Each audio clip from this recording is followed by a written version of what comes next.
So, today what we're going to go through is 5 different common mistakes that we've seen coaches make through doing our educational mentorship for over a year now.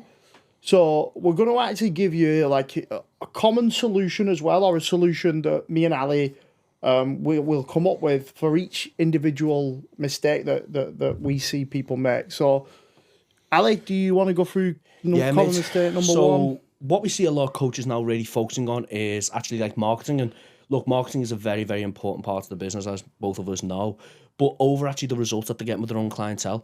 And at the end of the day, your marketing can be so good, you can be so funny, etc. on social media, but if you've actually got no results to back up what you're trying to sell in regards to like your product and service, it's not going to go very far. At the end of the day, when it comes to coaching, our goal is to deliver the result for the client that we're actually trying to get. So if a client's coming to you for, I don't know, I want to lose 30 pounds, that's got to be the target. No matter how well you market, you can do fat loss. If you actually can't achieve that with a client, you're not marketing what you can actually sell. It's one of them, mate, and as well, like, your kind of Instagram's your shop window. Yep.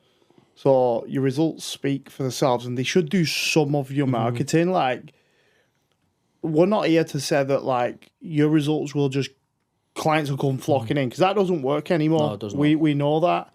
But they will give you credibility and authority, and I think that's the main point to do with results these days, where coaches need credibility and authority, because when you've got results, you speak more on reels and in posts with authority, so you know what you're doing, because you know what you're doing, should I say. Yeah. So then with that authority and that kind of decisiveness that you're speaking with, then clients actually want to buy into you, or potential clients, should I say, want to buy into you because of that. And also, it's like it's proof of the pudding of what you're actually saying works. Because as a coach, if you're trying new things and it's actually not working out for you, or your clients actually aren't losing weight, then you start to lose confidence within yourself. No matter how much like sort of stuff you read on Instagram, there's so many sort of, how can I put it, like 30-second like Instagram tips and all these kind of things. Now it's actually like we understand what really works, which is calorie deficit and whatnot. But if you actually can't get clients to stick to a calorie deficit or get them to train hard, they're never actually going to get the results in the first place. So it's a lack within your coaching ability then. It's one of them as well, isn't it? Like, for example, if you're getting results, you're probably going to have done some further education, or you've done some further level learning to actually get them results. Or you've learnt off somebody and you've got a lot of experience. And then with that, you'll level up your content, because you'll give better information in your content, because like you just spoke about that, it sprung something in my mind when you was talking, that a lot of coaches these days, they just give like surface level information, like, in order to build muscle, this is what you need to do. And it's like, well, you're just saying the same fucking thing as he said. You're saying the same fucking thing as she said. So like, what differs you all? Like, is it like, if that was me and I was a potential client, I'd be like, right, you're all saying the same thing. So who do I relate to most, and who's got the best results? That's what I'd be thinking. So you've got to think about, when you're doing your marketing, is the level of results you post out, you want to attract them clients, and you want to actually market yourself in a way of being authentic. Yeah, and it's also actually like when you're saying that before about everyone says the same thing, a lot of people just regurgitate information now as well, but they actually don't understand why it works. And that's something that obviously you and I speak about a lot within education, like our mentees or clients within their, or coaches should say, within the course. They actually understand why we're saying this kind of procedure will work in regards to this supplement protocol or this training workout will actually work and get the clients a result. So then when your clients may be asking you questions, or when you're on a consultation form, they go, I know, but I've struggled with this in the past. And then you're going, well, we could try this because this will happen. And you can go into a deeper level. It gives you that authority. And I think that's something that a lot of coaches don't actually have now. And when we go potentially onto the next point in regards to coaches dropping calories way too quick, because the clients aren't actually sticking to it in the first place, and they're trying to force a result, which won't happen. So with like a solution for our first point, I'd probably say that obviously if you're not getting results, you need to work on your education and you need to get the results. If you struggle with confidence and authority, you need to level your brain up, because if you know you're doing a course, that gives you a bit more confidence. It just does that. I mean, I've been there. Do you know what I mean? So have you. You're like, I know when I'm doing a course, and I do them all the time. I'm doing one, I start one in September. That I know that I'm further invested in myself, so I've got more confidence that I'm going to have more knowledge, or I'm building more knowledge, and that comes across in my content, and it will do with you. So further learn, further educate yourself. There's no better investment than your own brain. Especially when it comes to this industry now where it is getting more and more saturated. You want to stand out.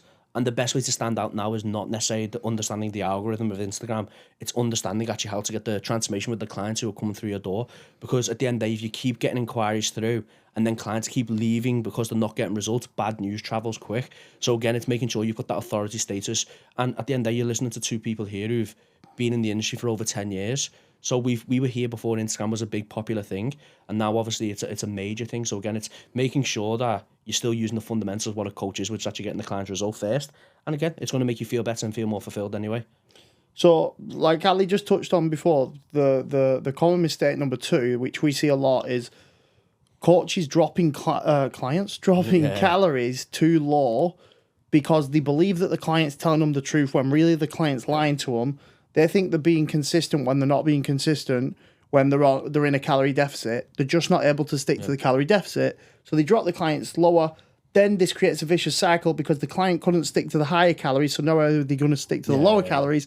So now they can't stick to the lower calories and they still keep lying to you. So then you think that it doesn't work for them. But really it fucking does. It's just your client's not fucking adherent. I think the thing is, like, clients lie. Like, we all know clients lie. Bad. And also clients are potentially also unaware of, like, sort of hidden calories and things potentially within coffees where they have milk and then they're not counting the milk. And if you've got a small female who is 5 foot and weighs 160 pounds, like 4 coffees with milk in that is going to add up if they're doing that every single day. And like, as I said, like, clients lying, clients sometimes at the start get away with things and then they can't get away with things because they've lost that initial bit of weight. And it's just it's having the confidence and authority again to potentially call your clients out in a nice way, not being a cunt, just like in a nice way to say, look, well, this is how you should be losing weight in these calories. So instead of just slashing them and then making it harder for them to stick to, potentially learn to ask your clients why they can't stick to it or if they're struggling. Yeah, you made a good point then. It's all about setting expectations. Because if when a client is onboarded, you go and you know as a coach, because you've done some further learning, you've done it in education's AM pathway, you'll know this, that you kind of, in that startup video, you go, so say we got Sally, who's starting up. Don't know why Sally, but say, go, Sally, based on these calories and this output, you're going to lose this amount of weight every week. And I know that for a fact. So now that's the expectation set from week 1.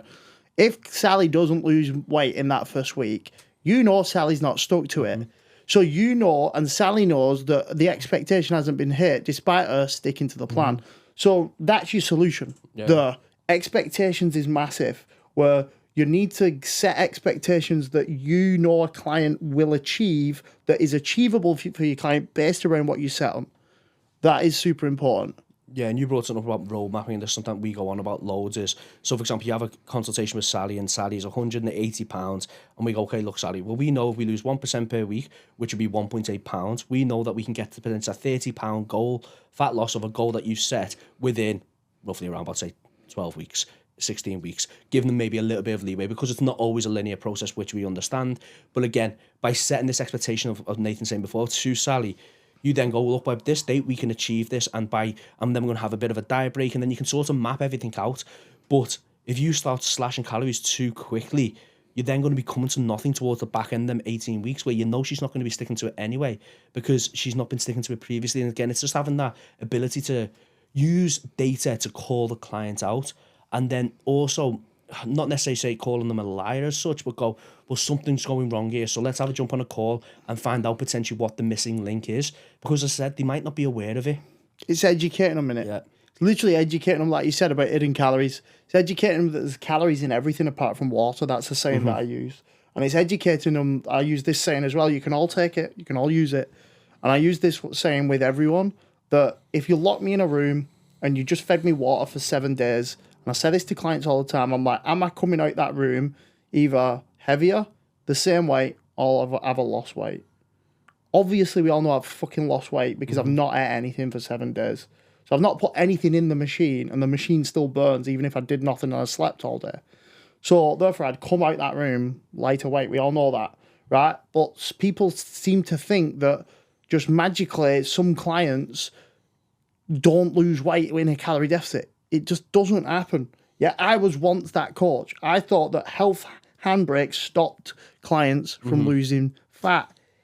It slows it down, but it doesn't stop it. It doesn't defy the laws. Yeah. So Yeah, just to add on to that as well, because I think a lot of clients now are becoming a lot more aware of like sort of like insulin resistance and things like underactive thyroids and all this is becoming a lot more of a hot topic.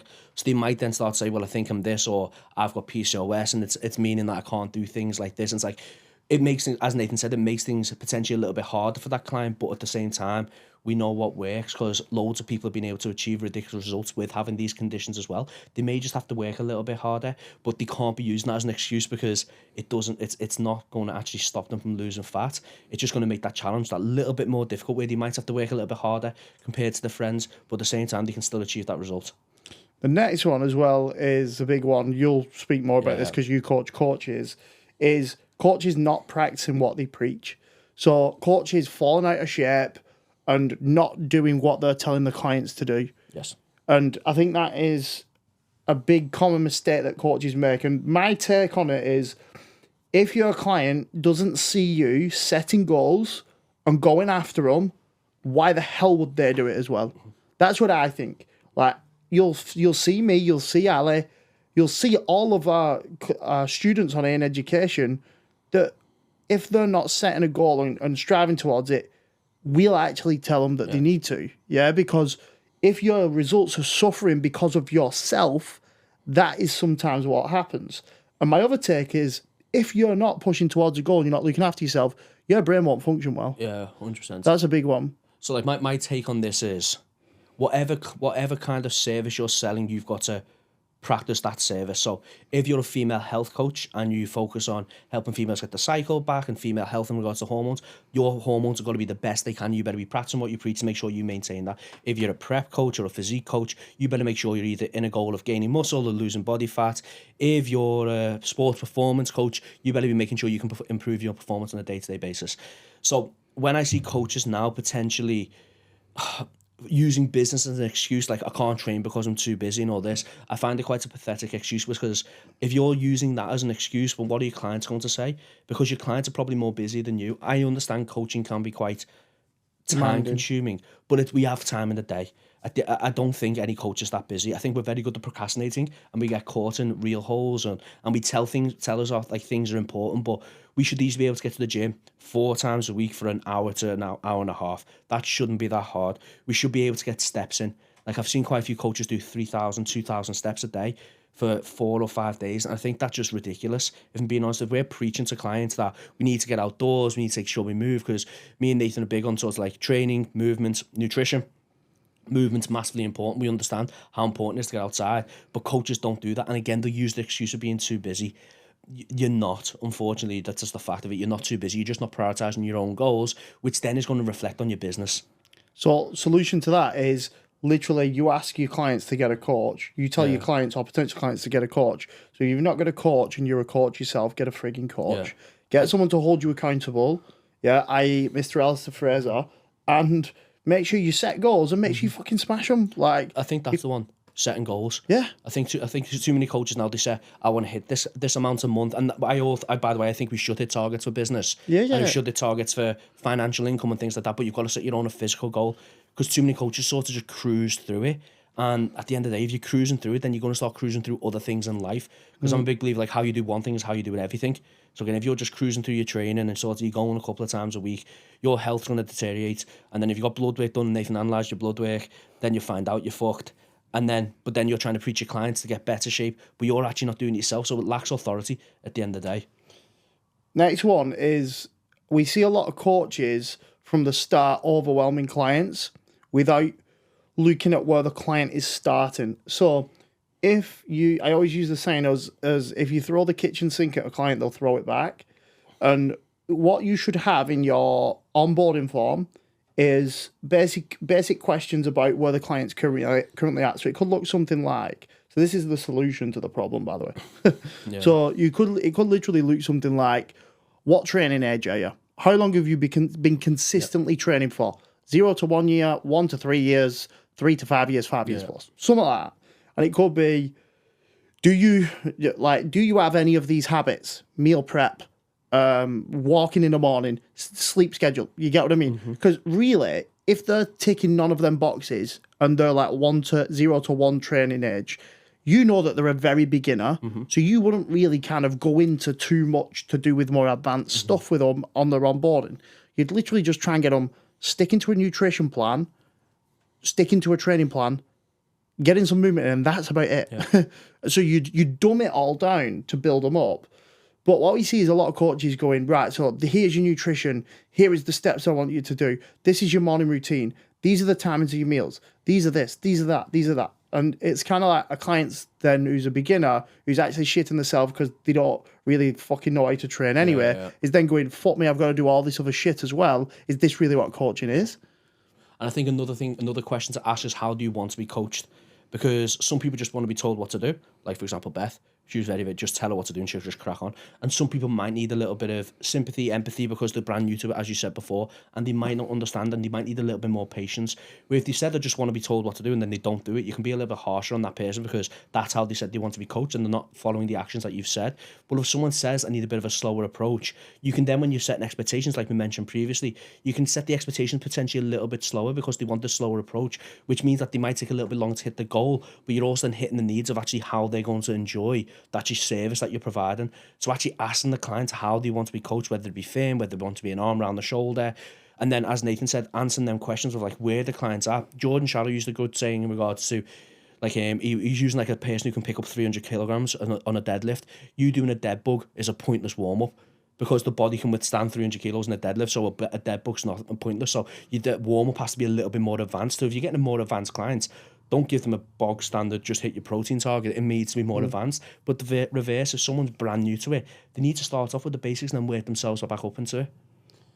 And then last point is coaches not asking questions, coaches being more dictators and like information givers, should we say. Or it's kind of like, for example, a really good example is client doesn't stick to the plan, so the check-in that a coach gives is simply like, what you need to do this week is you just need to literally prep your meals, be organised, you need to get your training in, just get your, like, the fucking client knows that. Yeah. They fucking know they need to do that. But as a coach, you need to ask them questions. So, like, you could literally say, like, what was the main reason when you reflect back on the past week on what made you not be able to stick to your nutrition? Give them options. Was it time? Was it that you overate because you were stressed or angry or tired? Was it that you went out for too many meals last week and you couldn't say no? What was the reason? I want you to reflect and get back to me and let me know what the reason was, and then we can work through that problem together. That would be my way of doing it. Yeah. But coaches just literally, I'll let you speak in a minute, sorry, literally give information. And it's like you're dictators and you're trying to get people regimented when fucking general population aren't. Simple. Yeah, and I think coaches sometimes they put what they want to do on top of the clients. So like we speak about like health a lot, don't we? And you speak a lot about gut health and whatnot. And it's like as you said before, you've got to meet the client where they're at. You can't just go to a client, I need you to do this, I need you to do this, I need you to do this. But they're going, but I'm going away in 3 weeks. So that protocol you put in place is only going to be beneficial for 3 weeks. Then the 6 weeks after, it's going to be pointless. So again, asking your clients why is probably one of the best things. Like, why did you struggle here? What was your barrier? Because if it's something like, well, I had to get up at 6 o'clock because my kids, I need to take my kids to school, and it's like, well, potentially meal prep at 6 o'clock in the morning is not going to work. So you might have to do it the night before, but they may have never thought about that because it's just not something that they think of naturally. Where it's within our job, we should be thinking of these solutions all the time because we should have come across it loads and loads. And as a coach, when you educate yourself, you can think of solutions a lot quicker because you actually have the knowledge now to actually deliver the solution a lot quicker based off that. It's one of them as well. Like if I've not stuck to a plan, now I'm a client of yours, sir, and I have not stuck to a plan, I admit it. Then all you do is go, I need you to stick to the plan. Yeah. All I do then is go, well, I don't fucking know how. Yeah. But clients are sometimes not confident enough to go, well, can you let me know how you think I should do? Or like, but as a coach, you should be thinking like, I need to ask a question here. I need to problem solve here. What is the problem? But too many coaches I don't know why, they don't think about like what's the problem. They just think like they've not stuck to it, but why they're not sticking to it. It's like, well, fucking ask them then. Yeah. Ask them why they've not stuck to the plan. Simple. You have to be proactive. Yeah. Like, you can't just wait for the client to tell you because eventually you're going to find out that direct debit's been cancelled or they've asked you to cancel it. So again, you can't just wait. You've got to think of why isn't this client getting the result, because it's your job. At the end of the day, that's all we're paid to do. Like I was speaking to someone else about this, like, and they're talking about things that coaches do, like job roles, and it's like fucking body image, and it's like that's not our job. Our job isn't to help people with the body image. Like we're not qualified to do that. Improving people's body image should be a byproduct of what we can do. But at the same time, it's like our job is to get the client the result that they're after. So if they're not getting the result, we need to chase them up. Because, for example, if you hire an accountant and you go, look, I want to be paying this much tax because I want to be able to buy a house. The job of the accountant is to get you paying that much tax so you can buy a house. So we can't put too much through because your tax bill might not be high enough, and then you might not be able to get the mortgage, so on and so forth. The same way with us, we work with numbers, we work with results based off the client's needs. And again, the client's needs or the client's goal may change, but again, that's where we have to pivot and change then to make sure the client actually achieves what they want to achieve. Or telling your client if it's an unrealistic target. Yeah, as well. expectations again, isn't it? But that wraps up today's YouTube. Yeah. Obviously, me and Ali have got an education pathway, the AM pathway. That's a 6-month mentorship. That starts in August 1st, 2025. Well, first week in August 2025. Yeah, the third's the first. So if you want any further information on this, on how we can help you level up your results and your coaching business, then drop us a DM on Instagram and we will be in touch. Thank you for watching.